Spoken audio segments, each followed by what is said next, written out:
মুখ্যমন্ত্রীর মৃত্যু কামনা। অভিজিৎ গাঙ্গুলির বিরুদ্ধে নালিশ জানাতে নির্বাচন কমিশনে অভিযোগ জানাচ্ছে তৃণমূল। ময়নাতে ভোটের প্রচারে এসে প্রতিক্রিয়া প্রাক্তন বিচারপতির। এবার মুখ্যমন্ত্রী মমতা বন্দ্যোপাধ্যায়ের মৃত্যুর প্রসঙ্গ টেনে নতুন বিতর্ক তৈরি করলেন অভিজিৎ গঙ্গোপাধ্যায়। তৃণমূল সোশ্যাল মিডিয়ায় অভিজিৎ গঙ্গোপাধ্যায়ের একটি ভিডিও পোস্ট করেছে। সেখানে তাকে বলতে শোনা যাচ্ছে, মনে হচ্ছে মমতা বন্দ্যোপাধ্যায়ের মৃত্যু ঘণ্টা বেজে গেছে। অভিজিৎ গঙ্গোপাধ্যায়ের বিরুদ্ধে ব্যবস্থা গ্রহণের দাবি তুলে ইতিমধ্যে নির্বাচন কমিশনের দ্বারস্থ হয়েছে তৃণমূল কংগ্রেস। ময়নায় চণ্ডী মন্দিরে পুজো দিয়ে প্রচার শুরু করেন প্রাক্তন বিচারপতি ও তমলুক লোকসভার বিজেপি প্রার্থী অভিজিৎ গঙ্গোপাধ্যায়। এদিন তিনি প্রথমে চণ্ডীমাতার মন্দিরে পুজো দেন। প্রাক্তন বিচারক অভিজিৎ গাঙ্গুলির নামে পোস্টার পড়ে মেদিনীপুর লোকসভা কেন্দ্রে। পোস্টার পড়ার প্রসঙ্গে প্রাক্তন বিচারপতি বলেন, ব্যঙ্গচিত্র করে যারা খুশি তারা করুক, কাউকে বাধা দেওয়া উচিত নয়।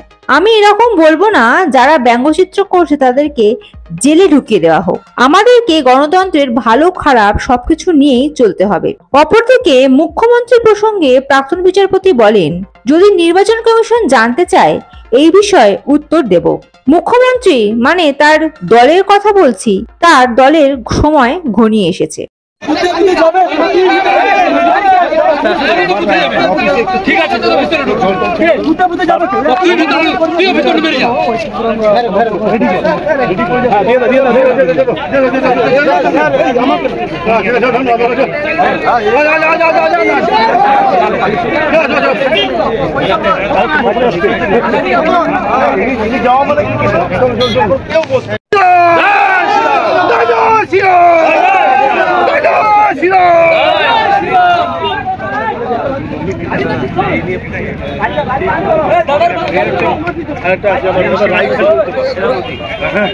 সবকিছু আমরা আলোচনা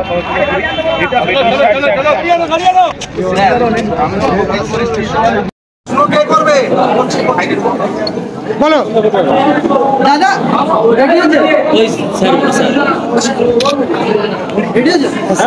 ময়নাতে ভোট প্রচারে এলেন, কি বলবেন প্রথম ময়নাতে? মানুষের উৎসাহ এবং উদ্দীপনা দেখে আমি বিশ্বাস আমার তৈরি হয়েছে যে ময়নাতে ভারতীয় জনতা পার্টি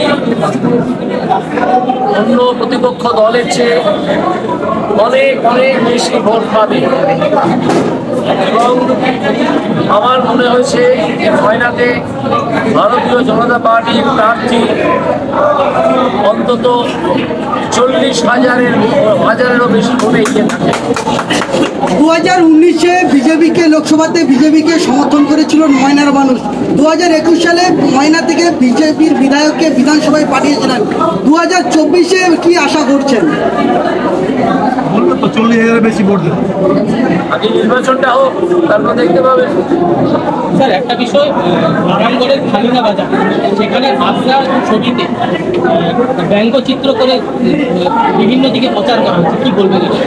কিছুই বলার নেই, যে ব্যঙ্গচিত্র করে যারা কিছু করবো তাদের তো এটা তো ফ্রিডম অফ এক্সপ্রেশন অ্যান্ড থটের মধ্যে পড়ে, এটা নিয়ে বাধা দেওয়ার কিছু নেই।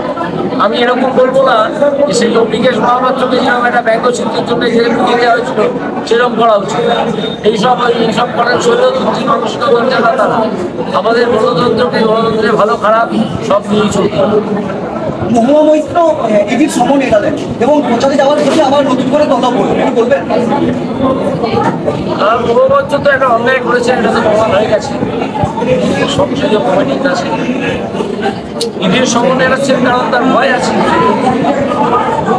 তাকে এমন কিছু প্রশ্ন করতে পারে, এমন কিছু প্রমাণ দেখাতে পারে যাতে তিনি আলো জড়িয়ে এই অপরাধের সঙ্গে একটা সাংঘাতিক অপরাধের কাজ করতে বলছেন।